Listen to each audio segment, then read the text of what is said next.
Noong May 15, 1948 ng umaga, pinasok at inatake ng koalisyon ng mga Arabong bansa ang British Palestine dahil noong May 14 sa naunang araw ay idineklara ang bagong bansa sa Middle East, ang Israel, na siyang nag-trigger sa First Arab-Israeli War na nagdulot ng walang katapusang gulo sa rehiyon hanggang sa kasalukuyang panahon ngayon.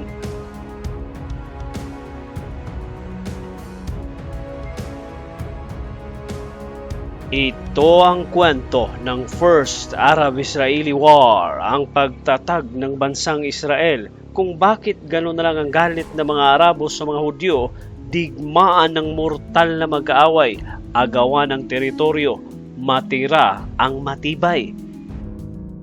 Pero bago ang lahat, huwag kalimutang mag-subscribe at i-click ang bell icon para sa mga susunod na kwento dito sa Abiseth TV.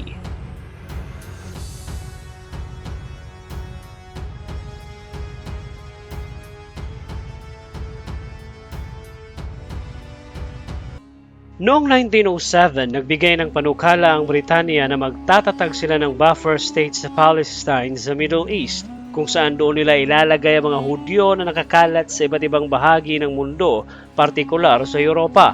Dahil sa mga panahong iyon ay pabagsak na ang Ottoman Empire at kinakailangan ng Britanya na mapanatili ang kanilang imperialistang layunin sa rehiyon. At sa kanilang pananaw ay mas madali nilang makukontrol ang mga Hudyo sa ilalim ng kanilang proteksyon kesa sa mga Arabo. Kaya noong 1910, ang Jewish National Fund na suportado ng Jewish French aristocrat na si Baron de Rothschild ay bumili ng malawak na lupain sa Marj bin Amir region sa bahaging norte ng Palestine para magtatag ng komunidad para sa mga Hudyo, kung saan mahigit sa 60,000 na mga Palestino ang puwersahang inilikas sa rehiyon para magbigay daan sa mga Hudyo na magsisettle sa lugar. Nang sumiklab ang World War I noong 1914 ay nakipagsanib puwersa ang Ottoman Empire sa Central Powers, ang Germany at Austro-Hungary o ang Habsburg Empire, kung saan mas lalong tumaas ang interes ng Britanya sa rehiyon dahil dito pinangakuan ng mga Briton ang mga Arabo na kung tutulong sila sa pagkikipaglaban sa mga Turko ay bibigay ng Britanya ang kalayaan ng mga Arabo sa Middle East. Pero ang hindi alam ng mga Arabo ay pinangakuan rin ng mga Brito ng mga Hudyo na kapag mananalo sila sa digmaan ay bibigyan nila ng bagong bansa ang mga Hudyo sa rehiyon ng Palestine. Nang manalo sa digmaan sa World War I ang Britanya, France at Amerika ay tuluyan ng bumagsak ang Ottoman Empire sa Middle East, kung saan bumagsak naman kaagad sa kontrol ng Britanya ang Palestine bilang kanilang protectorate na bansa at para na rin mapanatili ng Britanya ang kanilang impluensya sa rehiyon, partikular sa Egypt dahil sa Suez Canal, ang siyang main route ng mga Briton papunta sa kanilang pinakaimportanteng kolonya, ang India, at sa mga krudo at langis ng Middle East. Sa ilalim ng kontrol ng Britanya sa Palestine ay dumami ang mga Hudyong dumarating sa rehiyon para doon na manirahan. Dahil na rin sa pangako ng Britanya na bibigyan nila ng sariling bansa ang mga Hudyo sa Palestine. Matapos ng World War II sa Europa noong 1945 ay lumobo ang bilang ng mga dumarating na Hudyo sa Palestine at umaasang mabigyan na sila ng sariling bansa na suportado naman ng karamihang bansa sa mundo, partikular ang Britanya at Amerika. Dahil na rin sa kanilang simpatya sa mga Hudyo sa napakalupit na pinagdaanan nito sa mga Germans sa panahon ng digmaan. Kaya noong November 29, 1947, napagkasunduan sa United Nations na hahatiin ang Palestine sa dalawang bansa sa pagitan ng mga Hudyo at mga Arabong Palestino na siyang tinutulan ng mga Arabo dahil ilang libong taon na rin ang mga Palestino sa kanilang bansa at bakit sila ang magbabayad sa kalupitan na natanggap ng mga Hudyo sa Europa. Nagmungkahi pa ang mga Arabo na bakit hindi na lang ang Germany ang hahatiin ng UN at ibigay sa mga Hudyo ang kalahati nito, pero ayon sa UN na hindi naman talaga sa Europa ang homeland ng mga Hudyo, kundi sa Middle East. Ang hakbang na ito ng UN ay siyang magsisimula sa walang katapusang gulo sa rehiyon.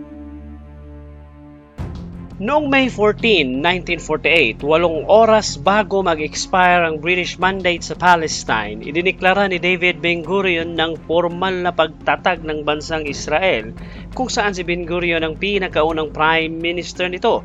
Galit na galit ang mga Arabo nang malaman nilang pangyayari, kaya hating gabi sa araw na yon ay pinalibutan ng 5 Arabong bansa ang Egypt, Syria, Jordan, Lebanon at Iraq ang bagong bansang Israel para atakihin at talunin sa digmaan para mapalayas nila ang mga Hudyo sa pamamagitan ng dahas at puwersang militar. Sa mga panahong yon ay lamang na lamang ang puwersa ng mga Arabo sa digmaan. Meron itong mahigit sa 23,300 combined troops, kung saan 10,000 sa mga sundalong ito ay mga Egyptians, habang 3,000 naman ay galing sa Iraq at 4,500 ay sa Jordan. 3,000 sundalo naman mula sa Syria. Merong kabuang mahigit sa 50 aircrafts ang mga Arabo at ilang mga maliliit na tangke at ilang artillery. Samantala ay mahigit sa 20,000 na sundalo naman ang sa Israel, kung saan lahat ng ito ng kanilang mga kalalakihan ay may kapasidad na makipaglaban sa digmaan, at 3 Sherman tanks at mga armas na galing sa Britanya at Europa. Pero handang-handang mamatay ang mga Hudyo sa labanang ito dahil nakasalalay ang survival ng kanilang isang araw pa lang na bansa sa digmaang ito. Kaya nung kinaumagahan ng May 15, 1948, unang umatake ang puwersa ng Egypt mula sa Sinai Desert papunta sa Negev Desert para sakupin ang mga Jewish community sa lugar na kilala sa tawag na Kibbutz Zim. Ang kanilang unang target ay ang komunidad ng Kafar Darum, isang religious site na 10 kilometro sa south ng Gaza.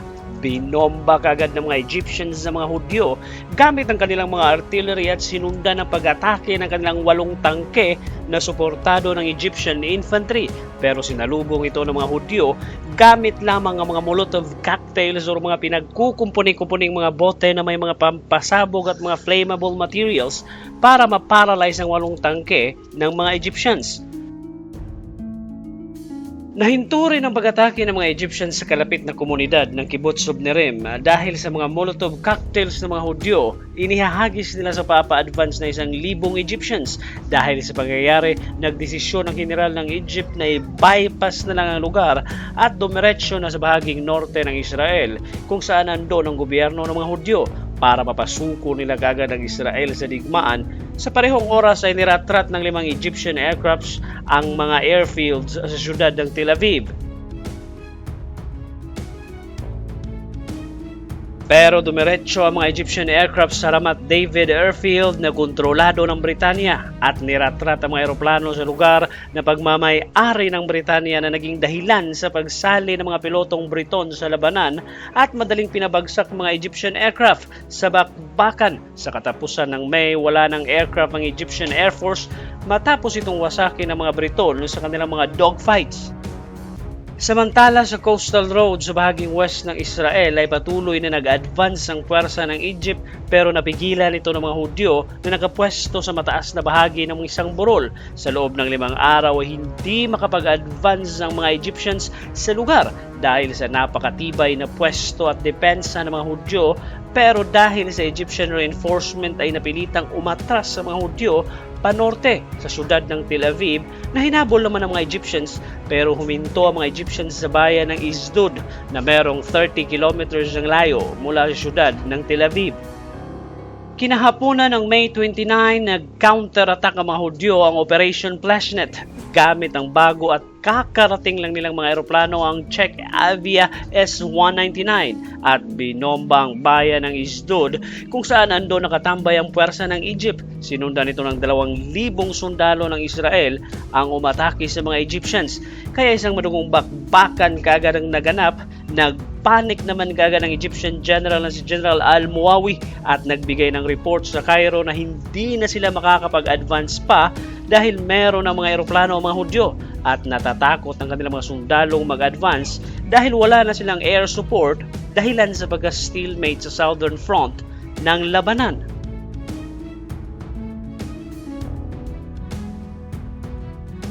Samantala, sa east side ng Israel sa Jordan ay nagsimula na ring mag-advance ang pwersa ng Jordan sa West Bank ng Jerusalem at tagumpay nang naitulak palabas ng syudad ang mga Hudyo hanggang sa makontrol ng mga Jordanians ng bayan ng Ramallah hanggang sa tuluyan ng umatras ng pwersa ng mga Hudyo sa lugar dahil sa sobrang lakas ng pwersa ng Jordan na naputol pa ang access ng mga Hudyo mula sa coastal road ng Tel Aviv papasok sa West Bank kung saan natrap ang iba nilang mga sundalo sa loob ng West Bank ng Jerusalem.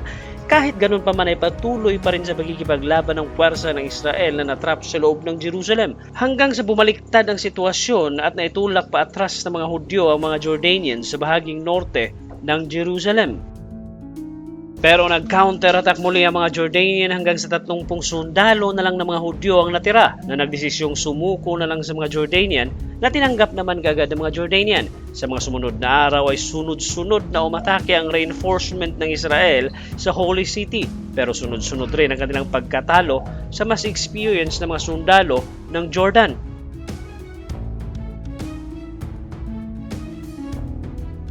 Samantala, sa bahaging norte ng Israel ay nagsimula na ring umatake ang puwersa ng Syria kasama ang puwersa ng Iraq at Lebanon at dumiretso sa Jordan Valley kung saan doon pumwesto ang Iraqi Army kasama ang kanilang isang armored brigade at 2 infantry brigades sa bayan ng Samaria sa pagitan ng bayan ng Nablus, Jenin at Tulkram. At noong May 25 ang puwersang ito ng Iraq ay nag-advance at inatake ang bayan ng Nataya pero tinalo ito ng mga Hudyo sa bakbakan. Inatake rin ng mga Hudyo ang syudad ng Jenin kung saan umatras ang puwersa ng Iraq sa lugar dahil sa tindi ng bakbakan. Samantala sa bahaging norte ay nag-advance rin ang puwersa ng Syria pero tagumpay rin itong napigilan ng mga machine gun fire ng mga Hudyo sa border ng Syria at Israel na dahilan sa pag-atras ng puwersa ng Syria pabalik sa kanilang side ng border pero patuloy na nakikipaglaban pati ang puwersa ng Lebanon.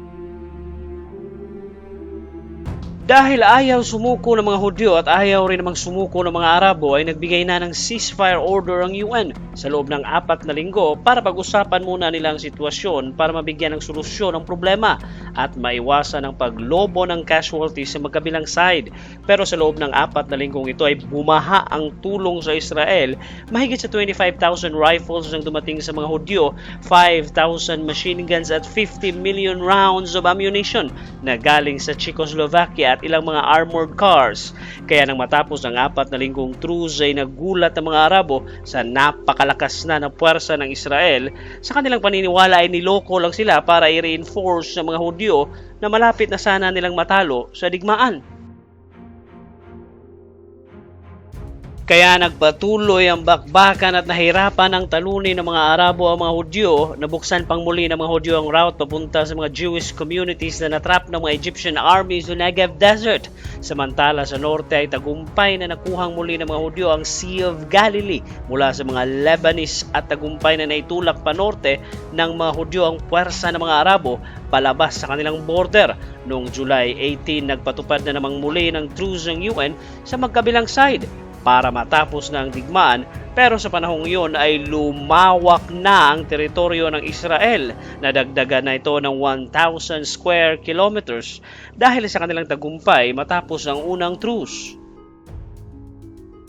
Pero kahit ganun pa man ay kinakailangan na ding tapusin ng Israel ang kanilang digmaan dahil sa ilang buwan pa lang ang kanilang bansa at ano na lang ang ibabayad nila sa lahat ng mga armas at kagamitang pandigma na kanilang natanggap mula sa Europa. Kaya nagsagawa ng isang massive attack ang mga Hudyo sa Negev Desert para masecure ang rehiyon at nag-advance sa Sinai Desert hanggang sa tuluyan na nilang napaatras ang puwersa ng Egypt pabalik sa kanilang teritoryo at pre-pressure naman kaagad ng Britanya ang Egypt para tuluyan na itong umatras sa coastal area ng West Israel na natrap na sa Gaza Strip. At noong January 6, 1949, pumayag na ang Egypt na makipagsundo para sa negosasyon para sa kapayapaan sa rehiyon. Sa sumunod na buwan, pinirmahan ng Egypt at Israel ang isang treaty kung saan ibinigay ng Israel sa Egypt ang kontrol sa Gaza Strip, habang ibinigay naman ng Egypt sa Israel ang kontrol sa Negev region. Sinunda naman kagad ito ng pagtanggap ng iba pang mga Arabong bansa tulad ng Lebanon kung saan nag-withdraw naman kagad ang Israel pabalik sa kanilang border at ibinigay muli sa Lebanon ang kanilang teritoryo, pero hindi na ibinalik ni King Abdullah ng Jordan ang West at East Bank ng Jerusalem dahil natalo naman nila mga Hudyo sa kanilang bakbakan sa Jerusalem na tinanggap naman ng Israel. Sumunod na rin ang Syria na nakipagsundo at pinirmahan ang peace treaty. Pero hindi pa doon magtatapos ang gulo at digmaan sa rehiyon. Sisiklab itong muli sa 1967, ang Six-Day War, kung saan kukuning muli ng Israel ang West Bank mula sa Jordan at sasakupin pa nito ang East Bank at ang Sinai Peninsula, pati ng Golan Heights sa Syria. Hanggang sa ngayon ay patuloy ang bangayan at initan ng mga Arabo at Hudyo sa Middle East na parang wala ng katapusan ng kanilang gulo kung masusolusyonan pa ba ang gulong ito sa pagitan ng mga Arabo at Hudyo. Hanggang dito na lang muna at huwag kalimutang mag-subscribe dito sa Abiset TV para sa mga susunod na kwento. Maraming salamat sa panunood.